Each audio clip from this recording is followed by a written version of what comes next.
Hello, beautiful people. Welcome back to the channel. If you're new here, hi, I'm Cindy. Welcome to the channel. Today's video is quite an interesting one. Apparently, this video has gained tons of views on TikTok, and lots of people are talking about it. This is about a woman who is divorcing her husband after 3 months of being married, and the reason she's divorcing her husband will shock you all.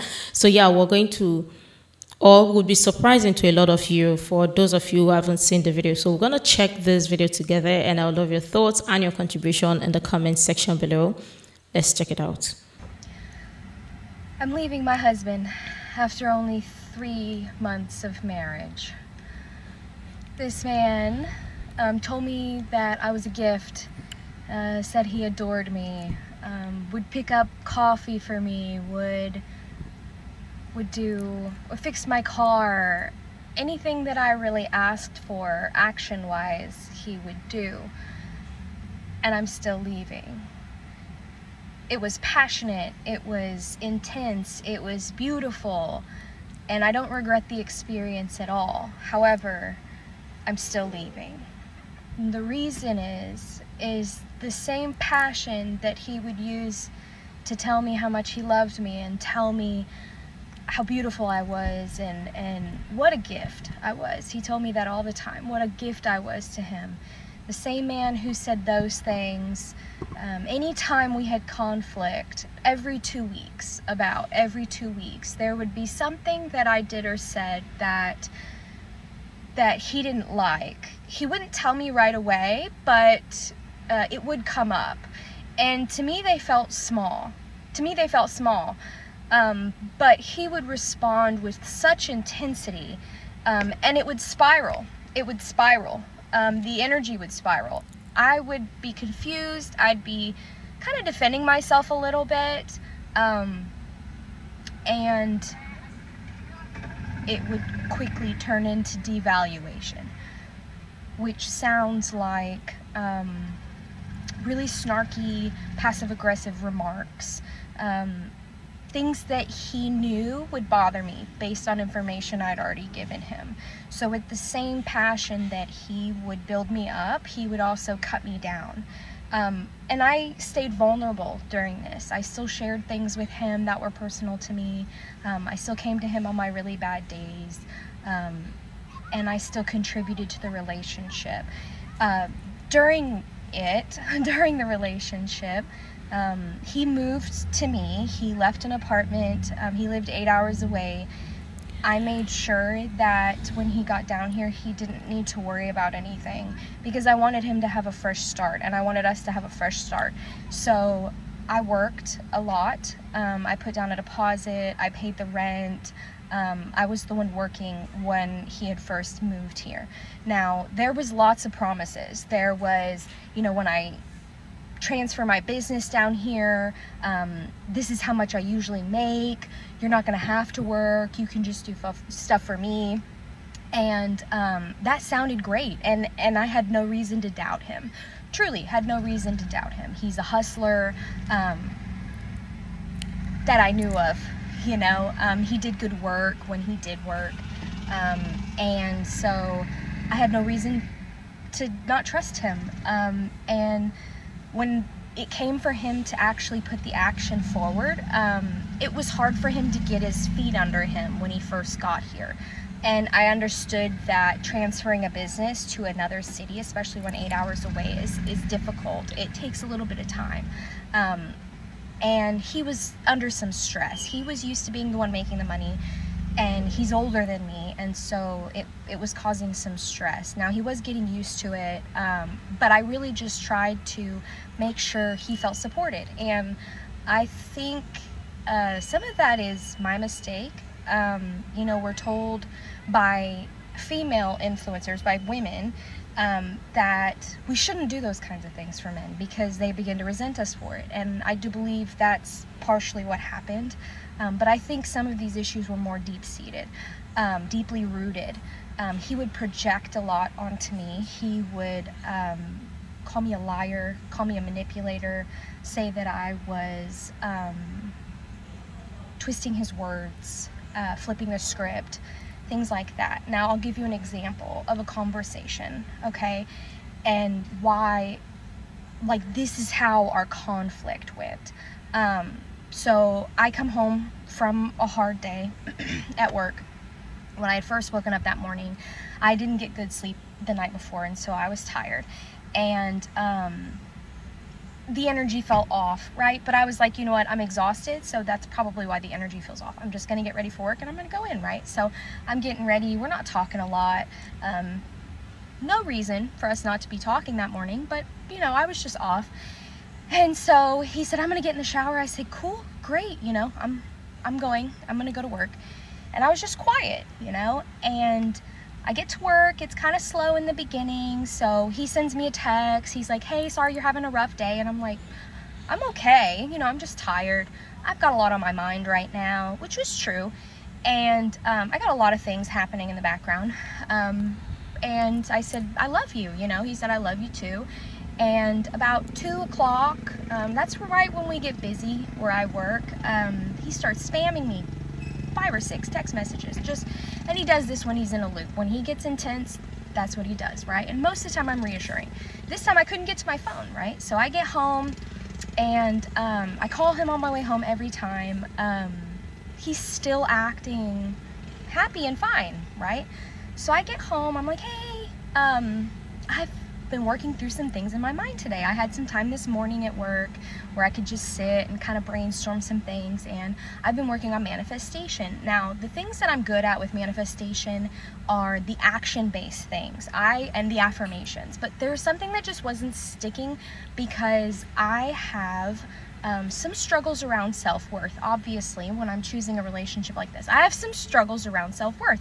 I've never felt worthy. I've tied my worthiness to money, to being attractive, to my job, all kinds of things, right? And so I told him this, and I said, now that I'm understanding that, you know, I don't have a lot of money right now. It feels like there's a lot of output and not a lot of input. I don't want to tie my productivity, my abundance, I don't want to tie that to my money. I want to feel abundant, but I'm just not feeling like I can get off the ground, right? And so I'm expressing this to him, gave some examples, you know, my daughter's with her dad right now because we share half custody. So my daughter's with her dad right now, and that was making me feel a little intense too. And so I said, you know, this is just how I'm feeling, and this is the way I've been working through that. And he flipped out, and he did this like, that is, he got defensive, and he said, I don't see you that way at all. I can't believe you would feel like that. You carry yourself so differently than that. And he was offended that I was telling him something that I deal with here and I don't share with a lot of people, but he's my husband, I'm trying to share with him, right? I'm trying to have a vulnerable moment. And I said, why are you getting upset? What's happening here, right? And he said, you're flipping the script. You've been lying. And I said, no, I don't feel like that's what's happening. I'm just sharing something I've been struggling with. And he said, you've been lying. Don't gaslight me about this. You don't get to gaslight me about this. And I'm like, okay, so I share my feelings, and I'm called a gaslighter, a liar, and I'm immediately put on the defense, right? And he said, I need to start filming our conversations, just like I did with my ex-wife. And he just was, I said, you have contempt. I see a lot of contempt in your face. And he's, yeah, I won't let you fail. And I'm like, nobody's talking about failing here. I'm just talking about how I feel. My God, right? So it continued to escalate. And he's trying to say that when I told him how I felt about myself, and what I was struggling with, he felt like I had been lying about who I was when that was who I was, right? And I said, no, I'm just trying to share, right? And I said, but what I don't like is the way you're speaking to me right now. I don't like the way you're talking to me. I can't do this. I can't do this with somebody who calls me a liar and a manipulator. And he said, then don't lie and manipulate. Don't gaslight. And I'm like, okay, so I know what that's like, and I haven't done those things. And he just maintained that I had done those things. And it makes you feel crazy, you know what I mean? So I let it die. I stayed on the porch that night, and stayed on the porch. He went inside, slept. About 6 o'clock in the morning, I decide, okay, I'm gonna go lay down now. He's about to wake up and start his day. I'm gonna go lay down now, right? So I go in and I lay down. And he starts in again. He wakes up. Oh, we're gonna have a bad day, aren't we? Oh, we're gonna have a bad day. And I said, no, I'm not trying to have a bad day. I don't want to talk about it. I don't want to talk about it, right? And he just kept pressing. And I said, I don't feel good about this anymore. And so I'm done. And then he asked me to leave, and I moved into my car. Right. Before we go on, because apparently the video is long, I just want to say something, right? Ladies, before you leave your relationship, I've got to advise you on this one, right? Please and please do not leave your relationship because of a relationship influencer, whatever it's called, that you just watched on social media that tells you something about your man, right? Because again, sometimes lots of people who speak or also happen to be relationship gurus or whatever, majority of the time, some of them are speaking from a place of hurt, some of them are speaking from a place of bitterness, some are speaking from their own perspective or perspective of what they want or what they think it should be. Now, you need to filter what is for you and what is not for you. Okay, back to the point, or back to this video. What she said here, I can sense that there's a lot of things. Communication seemed to be off from the beginning, right? Because obviously the both of you need to talk about what you guys are. And when I say what you guys are, like, do we sync? Are we understanding each other? Am I speaking? Are you understanding what I'm saying? Are you listening to me? Right? Because there is the communication line between both of them. The line is off, right? Because one person is speaking, one person is not understanding, or the other person is not understanding. Now, talk about this, because again, it seems like she was vulnerable to her partner. She's trying to express her vulnerability to her partner, and the partner was like projecting his previous relationship onto his new relationship, because lots of people don't even leave the old baggage down and bring it or come to the new relationship to try to work the new relationship. Now, there is a problem. There was already a problem before, because once you carry your old baggage onto the new relationship, there's always going to be baggage, right? Again, for the ladies, now back to her, for the ladies, you need to learn how to pour into yourself, work on yourself, right?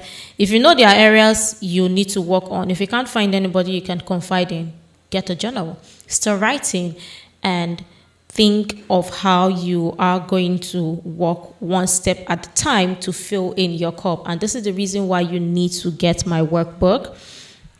It's for every woman out there.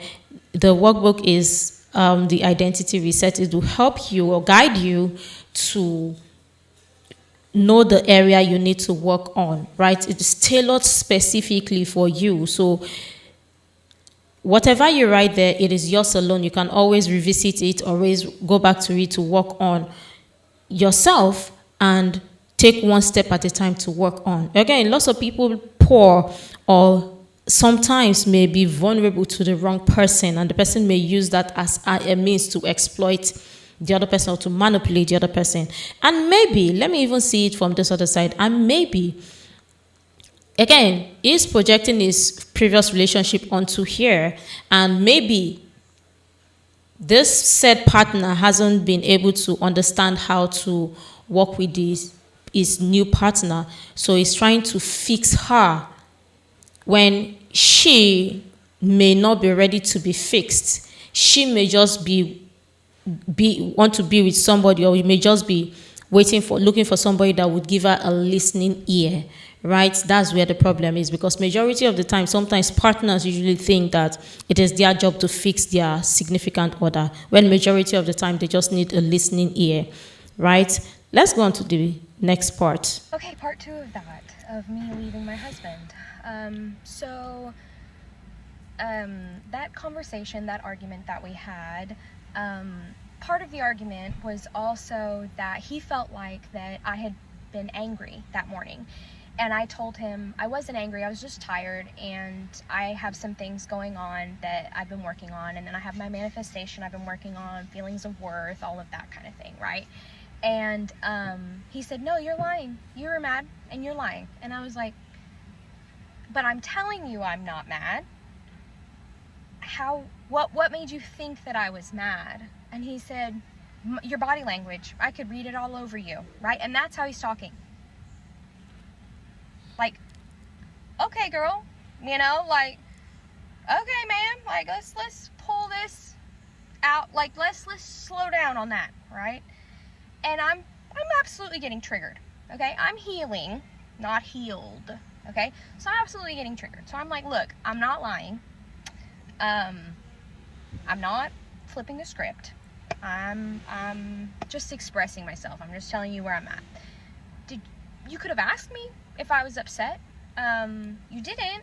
And he said, no, you're just lying about it. And if you were upset, you should have told me. And I said, well, I wasn't, so that's why I didn't tell you. But it's a loop.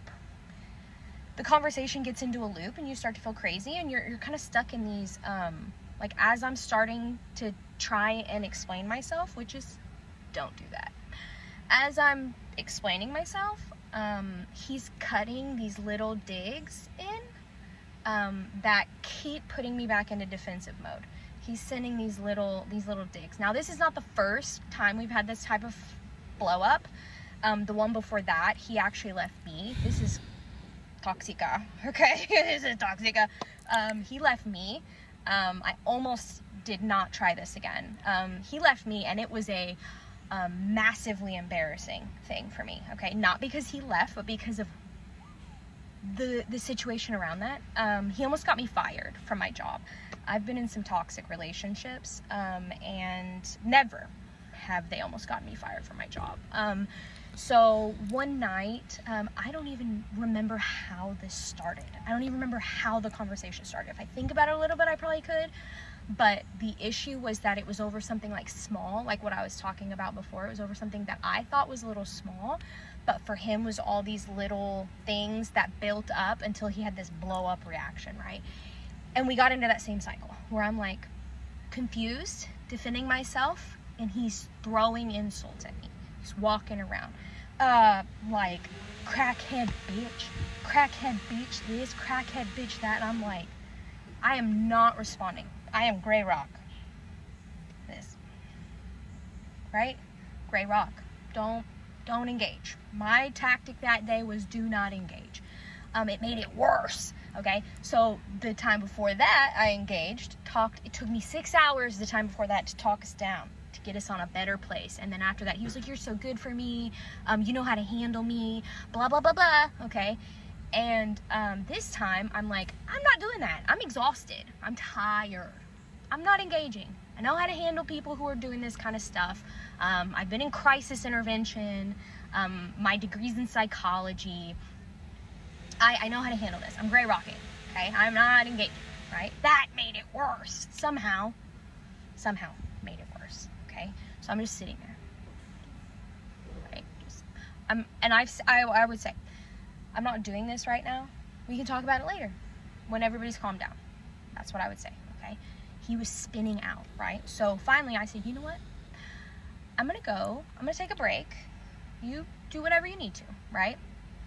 So I leave. I go to the beach, okay? I live in South Texas. I go to the beach. I'm like, I need a breather. I'm going to get some good food, a coffee, a new pack of cigarettes, okay? Because we smoking, all right? It's 2026, the economy's shit, we smoke it, all right? So I do that, okay? I'm sitting on the beach, enjoying the beautiful fucking view, okay? And he's sending me texts. I'm here. I'm going to this place. I'm going to the old restaurant, another restaurant that I used to work at. And I'm like not answering, okay? He knows what I'm doing.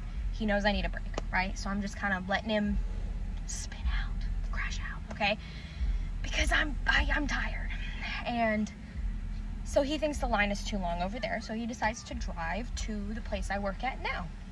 He didn't know this. He said, I'm just going to go get something to eat and shrimp it up. Okay. Shouldn't have said where I work, but whatever. I'm going to go to your job, get something to eat. He gets half off. Great. Okay. So I think he's going to go in there. He's going to get something to eat. You know, I keep telling him, go lay down. Go sleep it off. You know, let's just talk about this later. He's still just spiraling, right? So he goes into my job and he decides that a man who had been complimenting me at work was a problem, right? I told him, look, it does make me uncomfortable, but I'm gonna have a conversation with him. I'm not gonna embarrass him. I don't think he has, I don't know what's going on there, but I'm gonna have a conversation with him. I'm just waiting until there's not a ton of people in the room because I don't think it's malicious, right? And so he goes in there. Lo and behold, that man's in there. That's the only person in the restaurant too, okay?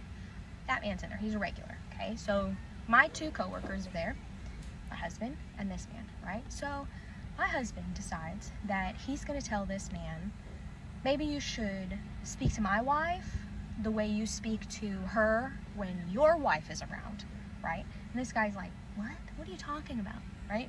What? And everybody's confused because my husband is usually so boisterous, so charming, so all these things, right? And so everybody's confused. They're like, what is happening, right? What is happening? And then he says, you got about 30 seconds before we take this outside. My husband, he fights. He's good at it. I've never seen it happen. I know it could happen, right? It's always seemed to be in defense of someone, in protection of someone. He's you know, BDE, BDE, all right? So this guy is like, bro, right? And the minute that my husband said, we're about to take this outside, both my coworkers are like, They work in a bar. They know, out, right? So they look at him and they say, you need to get out now, okay? So he leaves. He apologizes and he leaves, okay? My manager texts me while I'm on the beach, mind you, eating my poke bowl, smoking a couple of ciggies, loving life, just chilling, just regulating my nervous system. My manager texts me and says, hey, your husband is banned from here and I'm taking you off the schedule. And I'm like, what is happening? Then my husband texts me that he's divorcing me. Half an hour time period. Lose my job and my relationship. And I'm like, what the fuck is happening, right? This is the start of retrograde, by the way, okay? So I have to try and figure that out, okay? Yes, he's banned. Okay, I said, look, can I keep my job if I can guarantee you he's never coming back? I'm massively embarrassed, okay? Wow. The day following is payday. And I say, I'm gonna come in and I'm gonna talk to you about it, okay? Manager's like, that's totally fine. I said, is this something I did or is this just based on him? Just based on him. Okay, cool. So I go in there, right? That customer is there that morning. I'm like, hey, I'm here to get my paycheck and I want to profusely apologize to everybody in this room. I'm embarrassed. I'm shocked. He's leaving. He's going out of town. I don't know what's gonna happen, but I'm gonna try and see if we can get him some kind of rehabilitation, some kind of help, right? I'm just embarrassed, right? And I need my job. And so they said, as long as he's not coming in, you can keep your job and we'll keep you on a probationary period. I'm like, cool, thank you, cool, right? That works for me, okay? So that's what happens every 2 weeks though. So it's escalating, right? And I don't tolerate people talking to me like that. Like, I genuinely don't. And I don't know where this came from, because we have this swing from one side to the other, where sometimes he's the man of my dreams and then sometimes he's a fucking nightmare, okay? And so this time I let him keep the place because he's 8 hours away from where he's from. I don't give a fuck. I will live in my car. I'm on the beach. I'm having a blast. I'm eating good food. I'm chilling. I'm letting my nervous system relax, and I'm good. I can be with other people. I can stay with other people. I have family in this area, but I'm just taking like a sabbatical. I'm simplifying, Maybe I'll do another part. All right, let me say this first of all before we go on to the other parts. It sounds like there's a lot of things going on in this relationship or the marriage per se, because she said a lot of things and talked about being in the relationship with toxic people. Now, if you've been in a relationship with people who exhibit a particular behavior which you sense to be toxic, then from the very beginning you should have left. You shouldn't have been in anyone, because it's a rotation and it's a continuous circle. And in the previous part, she talked about healing. Now, it sounds like, ladies, if you're in your healing journey, it seems like that is what you need to really focus on. Right? Focus on the healing journey. Because again, what looks like what you are trying to heal from would obviously present itself to you. Now, it's your job in the initial stage to catch it right there.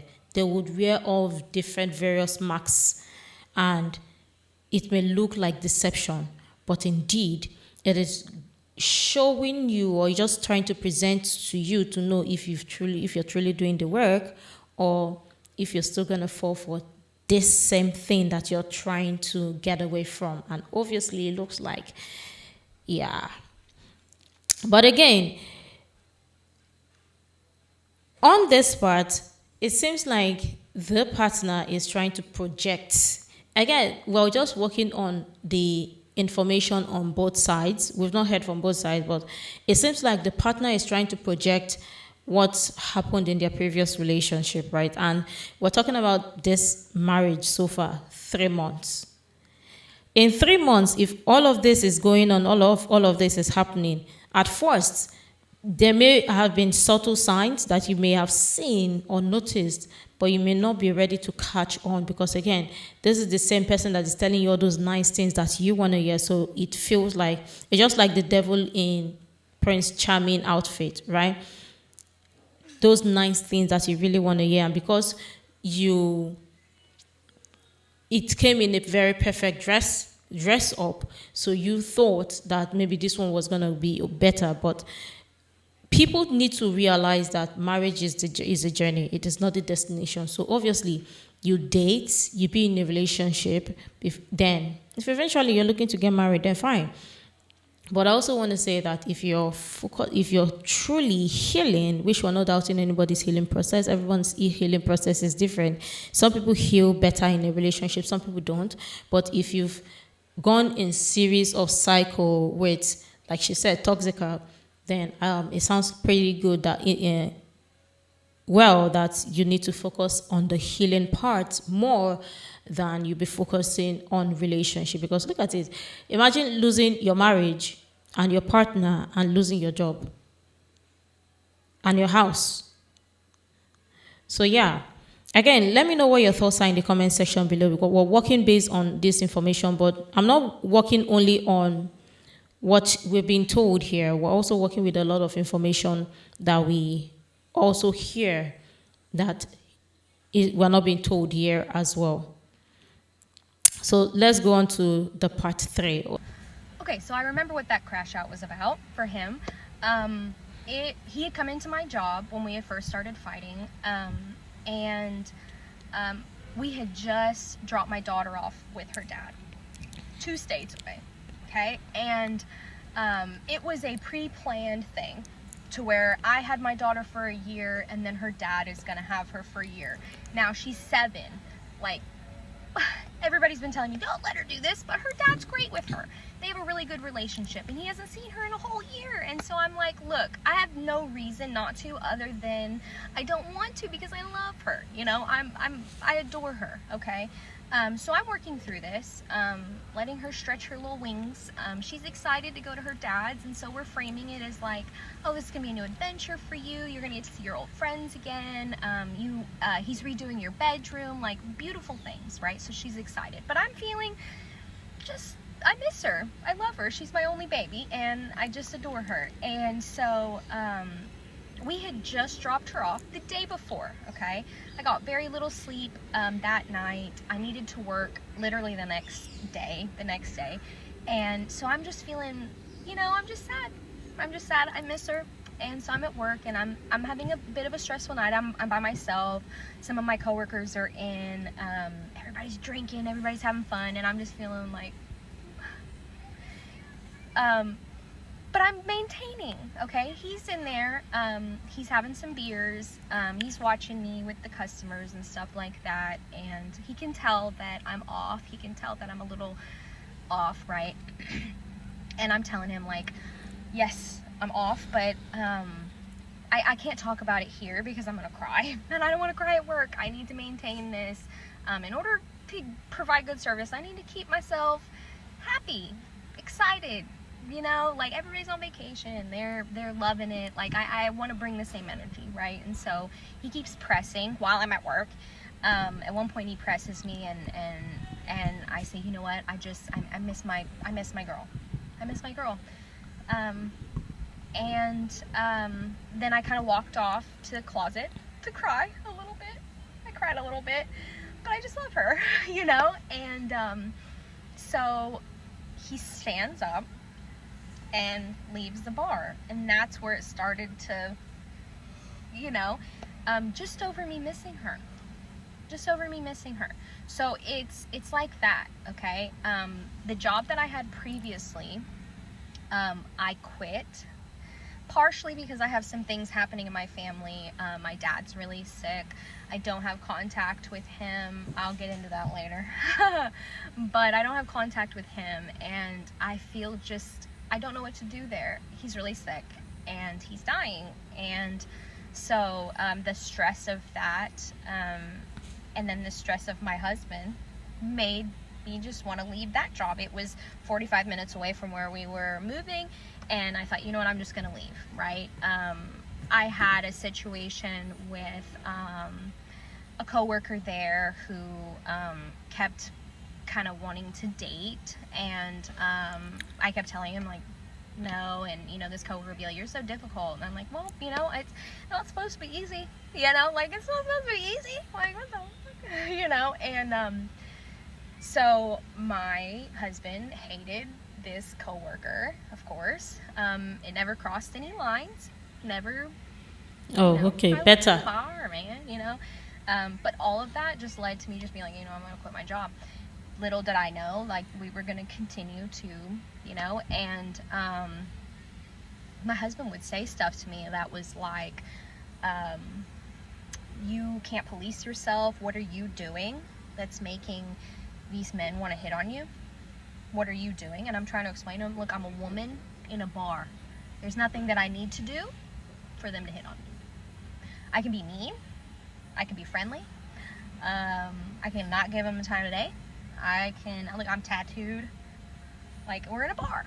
Like, you know, women know this. And I'd say, like, how do we not know this? Like, let's talk to women about their experiences. And he would just maintain that there was something that I was doing to attract this attention. And I kept trying. And he would say stuff like, with your background in psychology, you can't get someone to leave you alone? Or are you just going to let them touch you too? And that was always how he'd, girl, right? So that's kind of where it's gone. We've only been married 3 months. What the fuck? And I can't do it. I love him. I want the best for him. It kind of makes me think of that, like, phrase that I've heard on TikTok, where it's like, I don't want you to starve. I still want you to eat, just not at my table, you know? And so I'm getting divorced. And I've been divorced before. And so that was one of the things, one of the little digs that he'd say, I know how your ex-husband feels. Are you surprised that you're getting divorced again? Like, I'd be like, why are you trying to dig at me? Why are you trying to dig at me, right? And so that's kind of where it's gone. And I don't feel regret. I feel good. I feel positive. I feel like this is a really good turning point. I know that I always level up after something like this. I always get the bag after something like this. I know I'm protected. I know I'm cherished. I know innately that I'm worthy. And this was just, I think, a situation where I needed to show myself. I cannot love you more than I love myself. Like, I would sacrifice for you, I would work hard for you, I would support you, I would help you work through things, I would get you access to resources. I want to do absolutely anything I can for you to feel like the best version of yourself, but it will not come at a cost to me. Like, it's not, I can't love you, and the cost of loving you is that I hate myself. I'm not doing that. And so that's where I'm at. And I will say I have been in toxic relationships. Each one has taken less time for me to get out. The only thing now is that I committed, jump in with both feet. I love very deeply, very passionately, and that's a good thing. But on the backside of that is sometimes I think more with my feelings instead of my logic. And occasionally the pressure that somebody can put on you to where you have to prove how much you love them, that's kind of the cycle I got into, is I want this man to feel like I love him, so I need to do these things and I need to show how committed I am. I did not realize that I was giving so much of my control of my own life to him. And so I'm getting divorced, and I don't hate it. It is devastating. It is devastating. This is not what I wanted.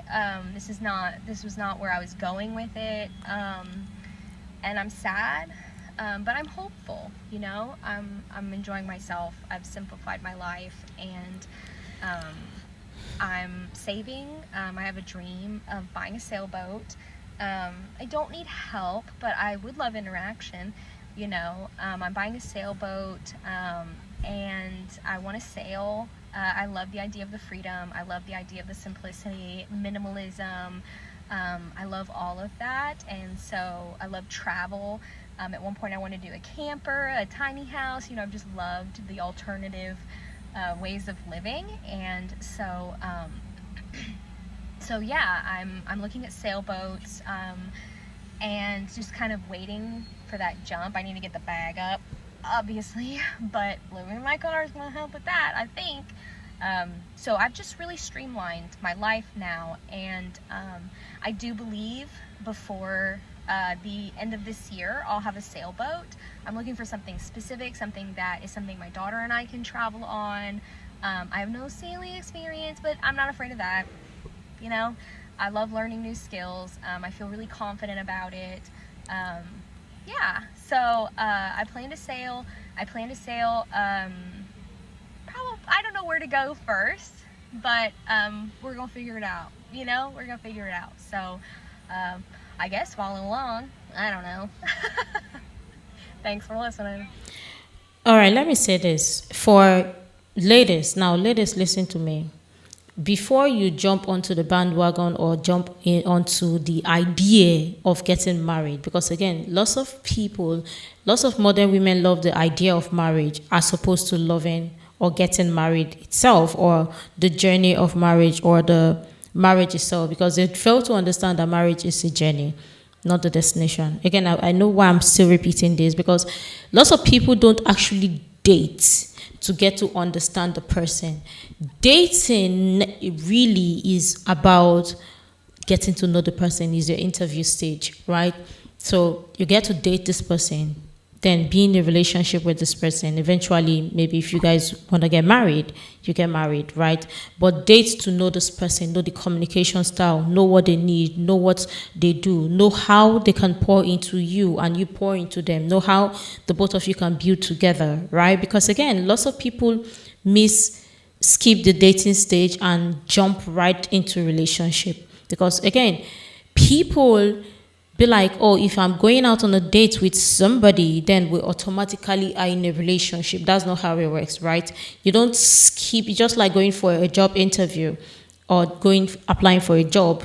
You don't expect to skip the interview stage or do the interview and not work at all and get paid for the interview. It doesn't work like that, right? You go for the interview, you get invited for the interview, you get a job or get the offer letter, you sign up and you start working before you get paid. That's how it works.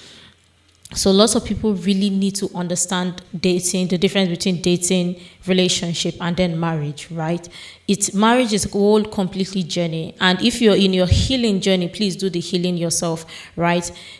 Heal yourself so that whatever comes your way is going to be an add-on, because a lot of people are afraid of healing and actually being single or being alone because they've been in a relationship or being in the roller coaster of being in a relationship continually. So they don't want to be alone at all costs. They don't want to be single at all costs, because again, they hear from other relationship gurus, relationship influencers who keep telling them this, oh, you have to do that, you have to do this, you have to be this, right? Rather than being in a relationship with yourself, they can get to a level where you get so comfortable with or all by yourself and you don't want somebody else.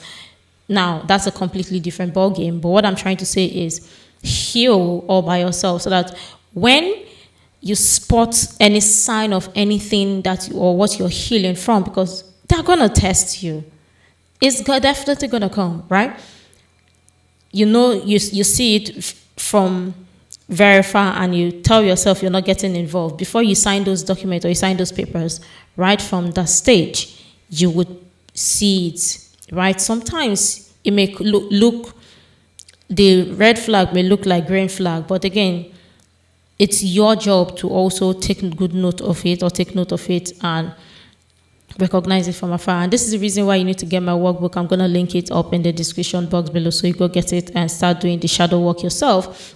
But I would love to hear your thoughts in the comment section below. What do you really think about this? Because again, there are so many layers to relationship, breaking up and all of that. And again, it's different for different people. So many stories, so many things that were shared here. But I would love you to share your thoughts in the comment section below. What do you really think about this? I mean, the marriage is just, 3 months and they're heading for divorce. Again, we've even seen some cases where they are 2 weeks, right? But let me know what your thoughts are in the comment section below. Make sure to like, comment, share, subscribe, and all that stuff. And until next time, see you in the next video.